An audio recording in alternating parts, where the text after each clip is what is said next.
Dear students, welcome back in Kufara academy classes. मैं आपका maths teacher mister Sajjad sir.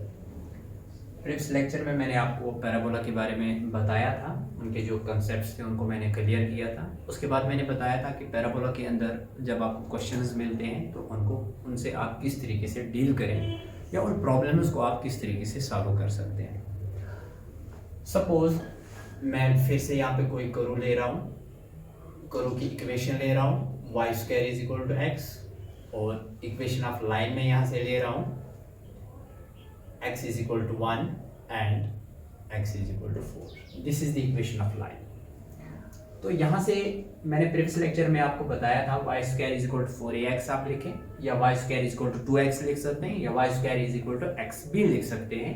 ये equation आपकी रहती है, ये एक पैराबोला की इक्वेशन होती है। और पैराबोला का जो मुंह होता है ओपन हो जाता है, वो किस दिशा में हो जाता है, वो पॉजिटिव एक्सिस की दिशा में हो जाता है।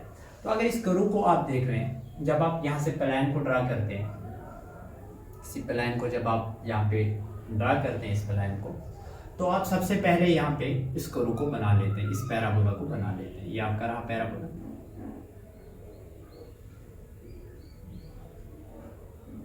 ये आपका पैराबोला जो कि पॉजिटिव एक्स एक्सिस की डायरेक्शन में है।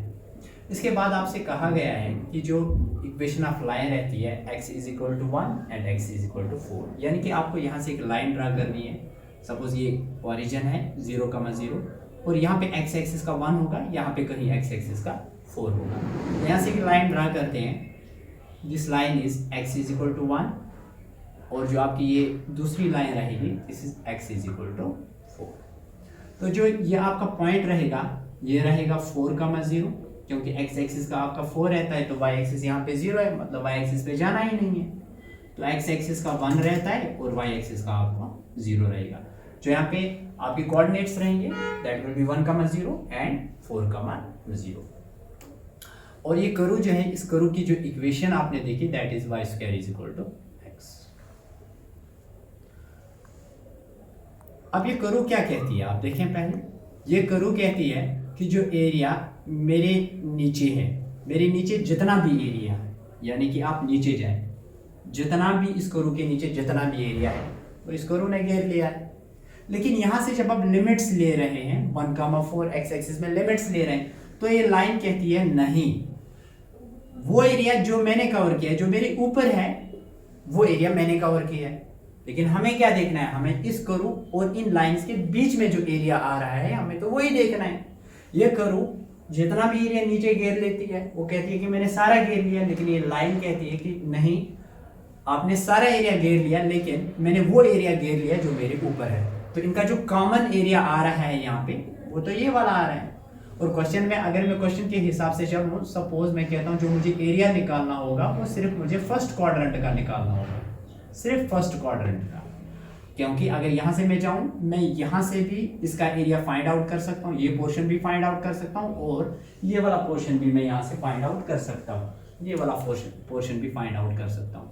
लेकिन जब मैंने सिर्फ फर्स्ट क्वाड्रेंट की बात की, तो यह इस फर्स्ट क्वाड्रेंट में ये वाला रीजन मुझे फाइंड करना होगा। अब इस रीजन को कैसे फाइंड करें, तो देखें, एरिया मुझे निकालना होगा, इसे नाम दे देते हैं, this is A B C and D.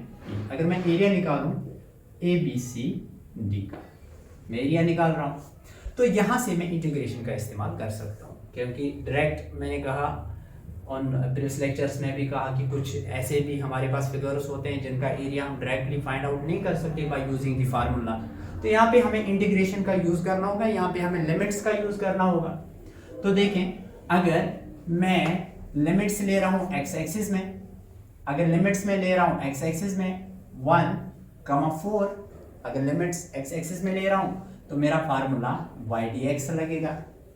अगर मैंने लिमिट लिया y एक्सिस में सपोज 0,0, तो मेरा फार्मूला लगेगा x dx, या कोई भी a, b। अगर y एक्सिस में लिमिट्स ले रहा हूं तो फार्मूला लगेगा x dx, अगर x एक्सिस में पॉइंट्स ले रहा हूं तो फार्मूला लगेगा मेरा y dx। तो यहाँ से मैं जो लिमिट ले रहा हूँ वो ले रहा हूँ मैं x एक्सिस में। तो x एक्सिस में अगर मैं लिमिट ले रहा हूँ 1, 2, 4, मेरा जो फार्मूला लगेगा वो लगेगा y dx। इसके लिए मुझे अब वैल्यू ऑफ y फाइंड करना है। देखिए करू की जो इक्वेशन थी वो क्या थी, Y square is equal to X. तो अगर यहाँ से मैं y की वैल्यू निकालूं, y is equal to under root of X, और इससे मैं लिख सकता हूँ x रेस्ट पावर 1/2। तो देखें दिस इज इंटीग्रेशन 1 to 4, और इस y की जगह x रेस्ट पावर 1/2 dx में लिख सकता हूँ।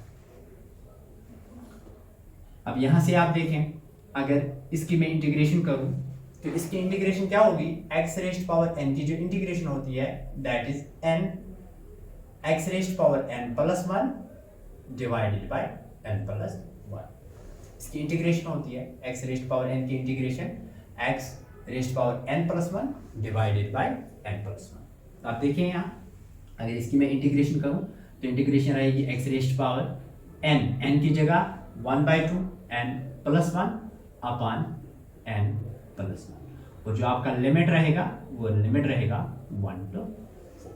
ठीक, यहाँ तक बात समझ में आई। अब इसे आगे देखें, x रेस्ट पावर अगर इसको हम सॉल्व करें यहाँ पे, दिस इज 3/2, आप इसको सॉल्व कर सकते हैं। This is 1/2 plus 1/1, this is 1 plus 2/2, this is 3/2। Clear? तो देखें ये 3/2 आया, और इसके नीचे अगर इसको सॉल्व करें दिस इज 3/2, और आपका जो लिमिट जाएगा वो 1 to 4 जाएगा। अब से आगे यहाँ पे सॉल्व करते हैं इसे। एक बार आप अपर लिमिट का इस्तेमाल कर सकते हैं, एक बार आप लोअर लिमिट का इस्तेमाल कर सकते हैं। x की जगह एक बार आप 4 डाल के देखें, तो x की जगह अगर मैं 4 डाल दूँ 4 3/2, और यहाँ से 3/2 है माइनस, या इस तरीके से आप लिख सकते हैं इस 3/2 को जब आप ऊपर लाएंगे तो दिस इज 2/3, और इसकी जगह एक बार आप 4 लिखें, 4 rest power 3/2 minus 1 rest power 3/2। इस तरीके से upper limit minus lower limit, this is 2/3।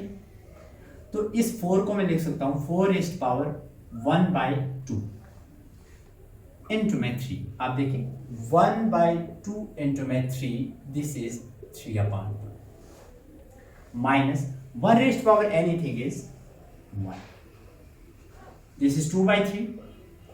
तो अगर 4 रेस्ट पावर 1/2 मेरे पास है तो उसको मैं लिख सकता हूँ रूट ऑफ 4। जब यहाँ मैंने सिखाया था रूट ऑफ x को मैंने लिखा x रेस्ट पावर 1/2 को फिर से मैं कन्वर्ट कर रहा हूँ रूट में। It can be written as √4 and this can be written as 2। Square root of 4 जो है वो हमारा 2 होता है, तो इसको मैं लिख सकता हूँ 4 रेस्ट पावर 1/2 को मैं लिख सकता हूँ रूट ऑफ 4, और पावर रहेगा यहाँ पे 3 माइनस 1। क्लियर? दिस इज 2/3, और यहाँ से √4 को मैं 2 रेस्ट पावर 3 लिख सकता हूँ minus 1। Square root of 4 is 2। तो अब हमारे पास क्या आया है यहाँ से, this is 2/3, 2 raised power 3 is 8 minus 1, this is 2/3 into में 7, 7 2s are 40 divided by 3 square units, आपका आंसर आएगा। तो इस तरीके से जो हमारे पास कोरूज होते हैं, तो कोरूज का जो एरिया होता है वो हम इस तरीके से फाइंड आउट कर लेते हैं। या सपोज अगर हमें ये एरिया भी यहाँ से यहाँ तक निकालना होता तो हम यहाँ पे इसको ट्वाइस कर सकते हैं। जो ट्वाइस करके जब चलेंगे तब भी हमारा जो एरिया आएगा वो यहाँ से लेकर यहाँ तक आ सकता है।